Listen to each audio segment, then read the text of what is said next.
The G2 Stunticons are rolling in with a bold new look. In this review, I take an in-depth look at the Transformers Legacy United Deluxe Class G2 Breakdown, a strikingly 80s update to the original Legacy Breakdown figure. How does he compare to other G2 Transformers in the Legacy line? And how does he look next to the original Legacy Stunticons? I put him side by side with figures like Dragstrip and Dead End for the most up-to-date G2 Stunticon team build. I also showcase a bunch of creative setups featuring Breakdown, and they may not all be what you expect.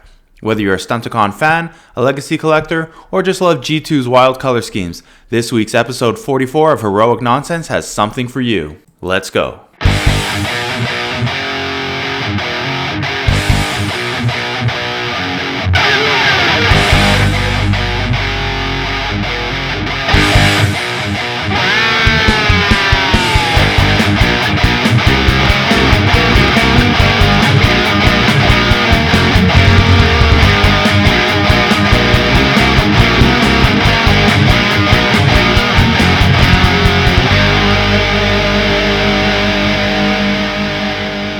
Alright, let's kickstart this week's episode with a pastel-colored, all-80s G2-inspired Legacy United Breakdown. Now, I totally love the original Stunticons and their look, but there's just something about having more Stunticons in all new colors, especially when they're this out there. Since I never had either of the original G1 Stunticons or their G2 counterparts, I was definitely not going to pass up a chance to double down on these guys. And so far so good, we've managed to snag the 3 released to date. If you missed the originals, or just want more Decepticon race cars like me, well then look no further than Breakdown and his wild Stunticon brothers. Now, G2 Legacy United Breakdown is not the most colorful of the Stunticon cars. To date, I'd say that title belongs to Legacy Evolution Dead End. Nor is he the meanest looking either, with that title going to Velocitron Shadowstrip, which is essentially G2's Dragstrip. But he definitely stands out as the coolest Miami Vice style G2 Stunticon of the bunch. I absolutely love the mix of mint green with purple highlights throughout his bot mode, which just takes me back to that bygone era. Mix in some nice shiny silver on his upper body and a different shade of metallic purple for his face, and you've got a really nice addition to the G2 Stunticon team with one major difference from the original Breakdown. If you saw it right away, let me know in the comments section. He really is a great looking figure and will absolutely look amazing next to G2 Motormaster, which I anticipate they'll release within the next few years. I recognize that the G2 collection of bots isn't for everyone, but man does he look great within that context. And that major difference I mentioned a few seconds ago, well, that has to be his head, which is an entirely different sculpt from G1 Legacy Breakdown, which we'll look at more closely in the comparison section. He's very posable, which is great for dynamic shots befitting Decepticon race cars, though does suffer from empty spaces in his lower arms. Otherwise, he's a fantastic looking figure, especially if you find the right mode for you with respect to his backpack kibble. For me, this is my preferred way, which isn't the official version. I basically leave the hood closed and rest it straight against the windshield, which sticks straight out. This way, it forms a more cohesive unit with the windshield when looking at it from different angles. You can push the hood back in as well if you want it more flush against the back of the body, though you still have that windshield sticking out, which isn't my favorite. I do wish they hid that a bit better. This is the official way and is probably the worst looking of the bunch, to be honest, at least in my opinion. However, if you get him in the right pose from the front, it doesn't actually look too bad.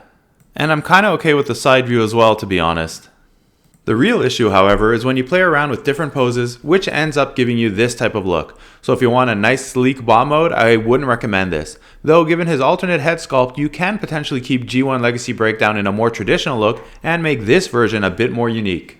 I'll show you one more version of how you can play around with his hood, but before that, let's take a look at this terrible tail fin that you have to remove in order to properly transform Legacy Breakdown. You're left with this kind of boomerang weapon, which for me has zero use. What they should have done is cut it in half and leave it attached to the back of the car. My preferred way to keep this extra piece when in bot mode is to just tuck it loosely away underneath the hood on his back. But there are other ways to store it, including putting it on the back of his leg like this if you want to use that peg. Or you can incorporate it into his weapon on the inside like this to hide it away along the inner arm. You also see here that last way you can position his hood, which from this angle basically gets rid of it and is similar to the original G1 Breakdown. By placing the wing on the outside of the laser, you get a somewhat cool look, almost shield-like, which kind of fits. From this angle you can see how that final hood positioning looks from the side, which is my next favorite way of placing it. Let me know in the comments if I missed any creative ideas you may have for his back kibble or his wing.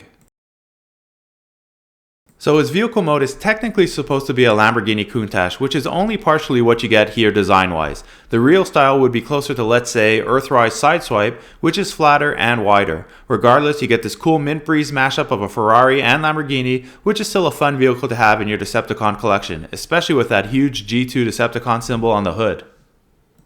Out of the two modes, this is definitely the weaker of the two, especially because of the monotone coloring. There is a bit of black and some purple highlights on the stripe, but that's pretty much it. The mold does have some nice definition that does stand out in this color scheme, though I wish they did something about that back wheel peg, that it is a different color and just makes the hubcap detail look cheap. I still like it though, since like I said, I'm a sucker for Decepticon cars, especially Stunticons, and from the right angle you can almost see that Lamborghini shining through. One other nice change from Legacy Breakdown that I only noticed as I was putting this part together was that the side windows now have a bar across them, better replicating that detail from actual real-world Lamborghinis. The highlight in this mode, other than that huge Decepticon symbol on the hood, is definitely the sparkly plastic that they use for the windows, which almost goes unnoticed until you look closely. And since I don't want to ruin the final look of the combined G2 Stunticons into G2 Menasor until we get the complete set, I'll just give you here a sneak peek of what the three G2 Legacy Stunticons to date look like combined. I think with the G2 coloring of Motormaster, these guys will look great together when they form Menasor. Alright, let's get into the transformation. So we'll pick this guy up and we'll push in these hands into the open spaces in the lower part of the arms. And then just make sure these doors are all lined up correctly and straight. Now we'll just pull down the head and then you just flip it backwards 90 degrees and push the whole thing back. We'll rotate the waist 180 degrees. And then we can move on to the feet where we just lift them up like so and then open up the lower legs like this. And I like to snap them together at this point. And then we'll just push them in like this. Once you just move everything out of the way, it should click in nice and tight. I'll just flip everything around. And before we close up the legs, we'll just push in the arms, which form the doors of the Lamborghini. And those click in nice as well. And we'll do the same here. You can see this little tab here that just has to fit over the arms. And then the feet just flush up against it. And you can push in the hood.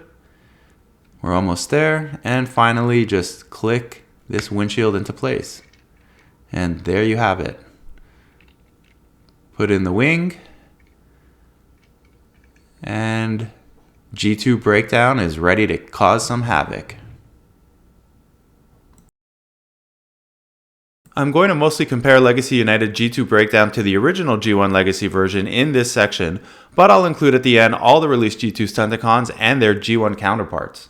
Side by side, you can see that they're essentially the same figure with the exact same mold, even mostly having the same type of paint job other than a slight difference on the upper chest with that painted bar missing from G2 Breakdown. The main difference is in the head sculpt itself. Now, I always loved Breakdown's original look with the red painted face, but I have to say that this version of his head is actually quite nice, especially with the more metallic face. Out of the two, I would love to hear which one you guys prefer. Quick comparison of the lasers, which are exactly the same mold as well. We unfortunately lost G1 Breakdown's wing, so Hasbro, if you're listening, can you please send me another one? It actually drives me a bit crazy that we don't have it, because it's totally needed for this mold of Breakdown to differentiate it from Wildrider. Regardless, I think you guys get the point that this is the same figure in a different color, even down to that one stripe. Here you can see that slight change up for the windows I was talking about earlier. Now this is where Breakdown really shines in vehicle mode, when he's placed next to his Stunticon brothers, and I have to say they do look pretty awesome together, especially with Breakdown and Dead End both having that same huge G2 Decepticon symbol on their hoods. I just wish they included the same symbol on G2 Dragstrip, which is completely missing from that G2 mold. Kinda cool to see them all lined up next to each other, and you can really notice the difference in style between the G1ers and their 80s inspired G2 versions, though I feel like the drag strips could actually change positions. My favorite though has to be these three next to each other in bot mode. So dynamic and detailed. The colors really shine through here, especially since the devs focused all the paint details on their bot modes. If I keep them uncombined, I would definitely keep these guys in bot mode together, and can only imagine how nice they'll look next to G2 Wildrider and Motormaster. I guess we'll have to see. And again, for comparison's sake, G1 versus G2. Which do you guys prefer of the lot? For some reason, I'm leaning a bit to G2 myself these days. Of course, the best and most obvious way to display these guys would be together in all their G2 glory. You can really have a lot of fun with these guys display-wise in these awesome 80s inspired colors. But let's take it a bit further and see how Breakdown might look next to some other bots, starting with Cloud Cover from the Toxitron line, also sporting that G2 theme and Decepticon symbol. I feel these two guys complement each other really well. For the most fun and colorful display though, you have to combine the Toxitron collection with the G2 Stunticons, with G2 Ramjet added in for good measure. Since these are all officially G2 Decepticons, this is a great fit for a display, theme-wise as well as color-wise. And if they're going to fight anyone, you gotta have them taking on the G2 Autobots, again mostly incorporating the Toxitron line for some overdose of 80s fluorescent color. As for the cars, yes, this is the way to go, no doubt about it. But I also like pairing up G2 Dead End and Breakdown with G2 Sideswipe and Jazz for a nice over-the-top versus display. Once we have more of the Stunticons, I suspect they'll look really great together. As you guys are getting to know, I like themes for our displays, and since there are really only a handful of Decepticon cars, I love to put them together. Case in point here by adding in Run Amok and Runabout, especially since the design style of their cars are also very 80s inspired. Can you name that bounty hunting mercenary I threw into the mix here? I think he's actually quite a good fit as well. Reminds me of that race scene from Transformers 1. Now, to get a little more creative, let's get Breakdown in with some other Decepticons that you might not have thought about right away, starting with Spinister. Something about their masks, colors, and style work for me, and I think they could be a very cool team. And thinking even more outside the box, I added in a Stunticon Cascade here from the Transformers Legacy Evolution Deadeye Duel 2-pack, again simply because I thought they looked cool together. I also like to think up different types of Decepticon teams, especially combining different characters from completely different continuities. In this case, Barricade in his Cybertronian mode, with Tarn leading the unit. I also like having teams that are typically thought of together split up, so placing Runabout in this Hunter-Seeker group for me is a really interesting concept and storyline. I wonder what happened to Runamuck in this timeline. We're still in the Legacy United line, so nothing's changed on the style of the box art yet, but I've been really digging the art on the United front panels, and this is no exception with that great image of Breakdown surrounded in that yellow glow. Amazing side art as well of Breakdown with his new head sculpt. What a great action pose, perfect art.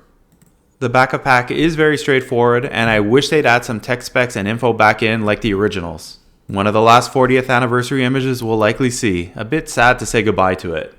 That's it for this week's episode as we patiently wait for all the new Transformers from the Age of the Primes line and Studio series to be released. For now, I still have a ton of newer Transformers and Joes to review that I haven't got to yet, so join me back here for a lot more episodes as we continue this 2025 kickoff. If you're a fan of these types of spotlights, would love your support with a like and subscribe so we can continue to grow this awesome community. See you all next time, and remember, it's all such heroic nonsense in the end. Transform!